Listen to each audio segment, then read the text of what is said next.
जास्त प्रत्येक बूथवर आम्ही तसं मतदान वाढवू आणि आमच्या जास्तीत जास्त जागा कशा निवडून येतील याच्यासाठी आम्ही प्रयत्न करणार आहोत.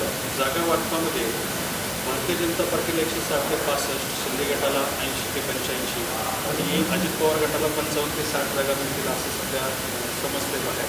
त्या संदर्भात काही चर्चा झाली का? त्या संदर्भात काय या संदर्भांमध्ये ज्याही चर्चा आहेत त्या चर्चानंतर जी अधिकृत निर्णय होईल त्याची घोषणा नक्कीच पक्ष करेल. तर आरक्षणाच्या मुद्द्याकडे जर आपण बघितलं तर लक्ष्मण ठाकरे यांचं वाडीमध्ये आंदोलन सुरू आहे. तर धनगर समाजाला एसटीमधून आरक्षण मिळावं देण्यासाठी समितीसुद्धा स्थापन झालेली आहे. तर तुमचीही तशीच भूमिका आहे? ही वेळोवेळी मी भूमिका मांडलेली आहे, अनेक आंदोलनामध्ये सहभागी झालेली आहे. आता याच्यामध्ये जसं प्रत्येक समाजाला आरक्षण कुठल्या कॅटेगरीत मिळावं यासाठी काही कायद्याच्या चौकटी आहेत, त्या चौकटींमध्ये ते बसलं की ते आरक्षण मिळतं. त्याच्यामुळे याच्यामध्ये कुठल्याही गोष्टी कायद्याच्या चौकटीत बसवणं हा महत्त्वाचा विषय. माझी भूमिका तर वेळोवेळी मांडली अनेक वर्ष, आज थोडीच आहे. समिती स्थापन झाली एसटीमधून धनगर समाजाला आरक्षण देण्याची. मात्र लक्ष्मण ठाकरे म्हणतायत की एसटीमधून धनगर समाजाला किंवा कुणाला आरक्षण देण्याचा राज्यांना अधिकारच नाही. साहजिक आहे, हा विषय बरोबर आहे. ही जी समिती स्थापन झालेली आहे या समितीवरची डिटेल्सवर मी आत्ता चर्चा नाही करू शकणार, कारण त्याची अधिकृत माझ्याकडे सगळी माहिती आल्याशिवाय बोलणं उचित नाही. पण हे केंद्र शासन राज्य शासनाच्या प्रस्तावानंतर केंद्र शासनावर याचा विचार होण्याचा एक मला वाटतं एक प्रोसिजर आहे. त्याच्यामध्ये कायद्याने योग्य ती पावलं उचलली जाते. एन्काउंटर झालं त्याच्यावरती उलटसुलट चर्चा सुरू वाटते. एन्काउंटरबद्दल तुमचं काय?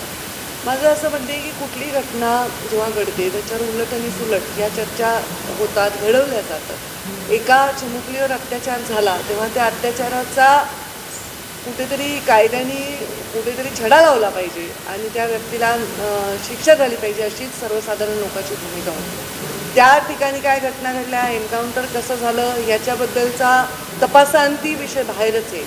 पण मला असं वाटतं की याच्यामध्ये कुठलाही वेगळा अंगेल असण्याचं काही कारण नाही. कधी कधी काही शिक्षा या वेगळ्या पद्धतीने होतात असं दिसत आहे.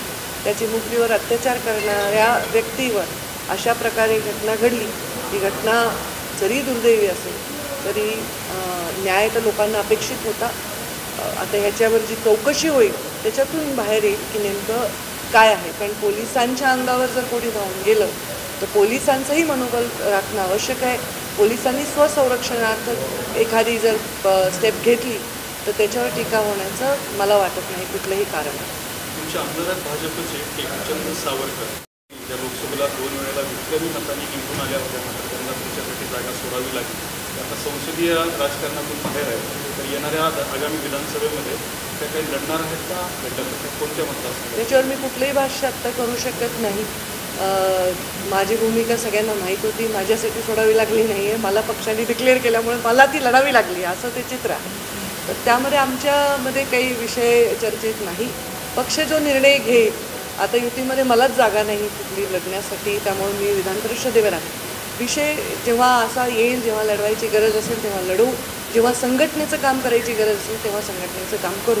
5 वर्ष मी देखील संघटनेचं काम केलेलं आहे आणि आमच्यामध्ये त्या प्रकारे आमच्या घरावर ते भारतीय जनता पार्टीचे वर्षानुवर्ष पिढ्यानपिढ्याचे संस्कार आहेत. त्यामुळे जो निर्णय त्यावेळी योग्य वेळी घ्यावा लागेल त्यावेळी तो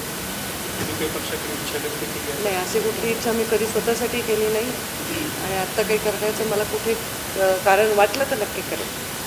बदलापूरमध्ये देवाभाऊचा न्याय अशी बॅनर लागली नाही.